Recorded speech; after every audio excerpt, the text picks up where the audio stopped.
Hello, my name's Daphne Lane. My pronouns are she, her, and I live in the St. John's area.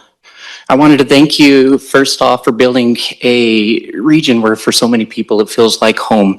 Before I transitioned, I was electrical, I don't know, I was a lead electrician. I worked up into becoming a superintendent, and I worked all across the country managing crews, building a life for myself while working with my hands. 45 states later, this is the place where I finally feel like I belong. So thank you. But that life crashed when I came out as trans. I lost everything. My job where employees told me they weren't, or my job where employees refused to work with the freak. My community, my friends, my family, my dad told me I wasn't welcome at home. My mom told me I wasn't anything more than parts. And my siblings told me they didn't want me around their kids because I might infect them. I lost my spouse and I lost my kid. I was left alone while I was attacked spiritually, mentally, and physically, where at one point I was attacked by a man with a machete. But that kind of loss and pain doesn't just hurt, it breaks people, and it broke me. I struggled with severe suicidal ideation after that, and I've spent most of the last 2 years in the hospital because of it. But the thing is that I am not the exception. There was a trans girl by the name of Charlotte Fosgate who posted a picture of the city and said it's a beautiful view and a long way down, and then she disappeared. 9 days later, they found her body underneath the St. John's Bridge. A few weeks after that, there was another trans girl who had left Texas to try to escape persecution there, and she came here. A few weeks later, she was disappeared also. These hit me personally and deeply because of my own experiences. I had told myself for months that it should have been me and not them. And I believed that deeply until one day a person told me that no, it shouldn't have been anyone. Not me, not her, not them, not anyone. And that's the truth. But there are so many trans people across this country and even in this region that this is their reality. And so I started a podcast called Transplaining. And in this podcast, I interview trans people to let them share their stories to help humanize them.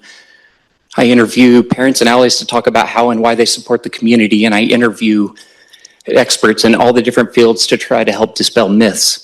I needed this when I came out and it didn't exist, a place where people like me could be seen, heard, and understood, where we could talk about the hard things openly without shame.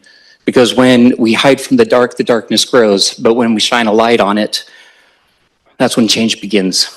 But right now, there's too many trans people standing on that ledge, not because of who we are, but because of what we lose when we come out. Housing, family, employment, safety, visibility, even bathroom access. And this is where you come in, because you may not write the laws that define our rights, but you fund the systems that determine whether we survive them. And for people like me, that's the difference between stability and crisis, safety and harm, and sometimes between life and death. Too many trans people fall through those systems. Now, I don't know what your guidelines are when you guys do your funding, but visibility without access isn't inclusion, it's optics.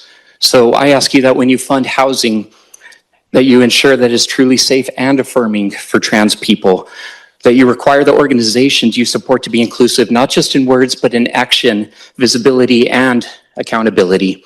And ensure that when you design programs, collect data, and allocate resources, that trans people are not just an afterthought. Because here's the truth, if trans people are not explicitly included, they are unintentionally excluded.